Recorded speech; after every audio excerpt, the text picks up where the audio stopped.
Chapitre 2. Olivia. Un soir, vers la fin de l'été, Elendar était un peu plus énervé que d'habitude, car il bloquait sur ses travaux. Il était en train de mettre au point une nouvelle forme de nécromancie, plus sombre, plus vivante. Ce n'est pas vrai, mais ce n'est pas possible. Ça ne coïncide pas du tout. Je ne comprends pas. Pourtant, j'ai bien suivi tes instructions.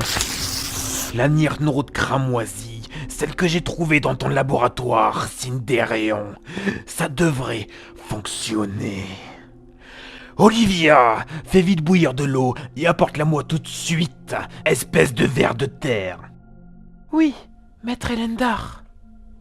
Elle s'empressa d'aller chercher un seau d'eau dans le stock au fond de la grotte. Elle n'avait pas le droit d'en sortir depuis le jour où elle y était entrée. Une nuit, elle fit un rêve. Une femme, vêtue uniquement d'un linceul, se tenant debout au milieu de flammes dorées, avec sa chevelure platine qui en reflétait les lueurs. Ses yeux étaient rougeoyants comme le sang qui coule d'une plaie fraîche. Elle lui parlait d'une voix douce et hypnotique. Mais dès qu'elle se réveillait, elle oubliait complètement le contenu de son discours. Elle fit le même rêve des années durant, retenant un seul mot, Olivia. À ses 12 ans, elle se décida enfin à adresser la parole à Elendar. Bien qu'elle n'ait aucun souvenir de ses parents et ne connaisse même pas son propre prénom, elle décida alors de prendre celui de son rêve. Aujourd'hui, elle a 21 ans. Elle remplit son rôle d'esclave avec toutes ses pensées dans sa tête, rêvant du jour où elle serait libre. Elle prit le seau, puis remplit la marmite. Le feu s'étant éteint, elle fit jaillir de ses doigts quelques étincelles pour attiser les braises encore fumantes. Alors, ça vient ou tu veux encore des coups de fouet? Oui, maître Elendar. J'ai dû... souffler sur les braises. Le feu était presque éteint. Toujours des excuses. Ne me fais pas attendre ou tu ne mangeras pas pendant un mois. Le feu reprit vie et l'eau bouillonna. En transvasant l'eau dans le pichet, elle se perdait dans ses pensées. Je dois faire plus attention. Il ne faut pas qu'il se doute que je maîtrise ne serait-ce qu'un soupçon de magie. Mais cette femme, dans mes rêves depuis tant d'années, on aurait dit qu'elle voulait m'aider, mais qui est-elle? Olivia se releva et marcha en direction d'Elendar, récipient à la main. Elle était vêtue d'une robe marron qui tombait en lambeaux, tachée de suie, de terre et de sang séché, rappelant les punitions de son maître. Ses ongles qui étaient marqués par son dur labeur étaient noirs de saleté et jaunâtres, indiquant une très mauvaise alimentation. Ses cheveux, quant à eux, étaient complètement rêches, et à certains endroits, des amas de boue s'étaient formés. Le nécromancien l'autorisait à se nettoyer passablement, une fois par an, avec le fond du seau dans lequel il s'était lui-même lavé. Chaque année, elle regardait son reflet, et apercevait à chaque fois un peu plus la vraie couleur de ses cheveux. Rouge sang. Bon, Olivia! Qu'est-ce que... Un bruit assourdissant retentit alors dans la caverne. Les murs et le plafond se mirent à trembler.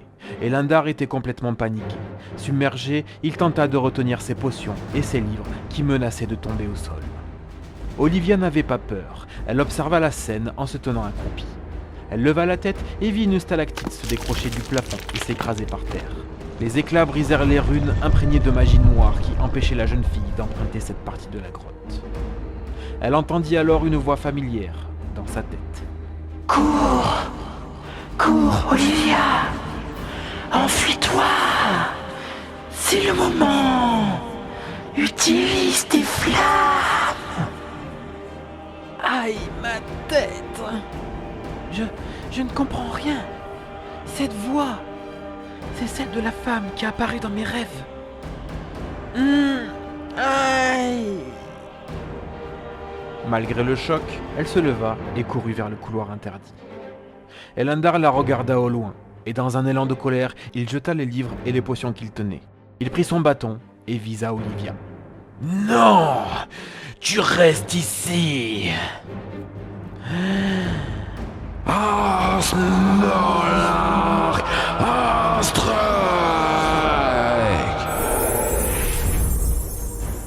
Une lueur violette jaillit de son bâton et se projeta vers Olivia. Attention! Derrière toi! Elle se retourna aussitôt et emmagasina un maximum d'énergie. Un rayon de flamme sortit alors de ses mains, percutant le sort d'Elendar de plein fouet. Une explosion s'ensuivit et fit effondrer une partie du laboratoire du nécromancien. Elle reprit son élan et remonta le sentier de la caverne. Elle courait de toutes ses forces, en entendant au loin les échos des hurlements de son maître provenant du fond de la grotte. Nageant dans l'obscurité et ne voyant presque plus rien, elle se servit du restant d'énergie magique pour faire apparaître un peu de lumière. Elle se heurtait aux parois effritées, encore odorantes de rituels de magie noire. Le manque d'oxygène commençait à se faire sentir, son souffle devenait de plus en plus court quand elle vit une lueur émanant d'en haut. Elle leva la tête et entendit un ruissellement d'eau. Tâtant la paroi, elle comprit que la roche était très humide. Elle décida quand même d'escalader. De toute façon, je ne peux plus revenir en arrière. Soit je meurs ici, soit j'arrive à sortir, mais... La vie d'esclave, c'est fini pour moi, Elendar. La roche étant beaucoup trop humide et couverte de mousse, elle glissa, tomba de plusieurs mètres et se brisa une côte. Étouffant son cri de douleur, elle se mit à genoux et ferma les yeux un instant. Elle se concentra et se rappela de cette voix douce qui faisait maintenant irruption dans sa tête et plus uniquement dans son sommeil.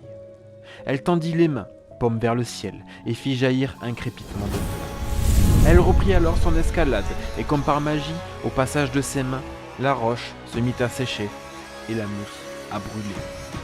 Elle arrivait enfin vers le haut de la caverne. Elle s'agrippa à une dernière branche et sortit de ce trou par le sol. Elle se releva difficilement tout en maintenant ses côtes, prit une grande inspiration, leva les yeux et fut submergée d'émotion. Ouah, ce ciel! Une incroyable aurore boréale aux reflets rouges, bordée par les deux lunes de Tamriel sous un ciel nocturne constellé d'étoiles. Elle sentait à nouveau la brise du vent sur sa peau et le bruit des feuilles qui se frottaient les unes contre les autres. Va, Olivia, maîtrise le pouvoir du feu.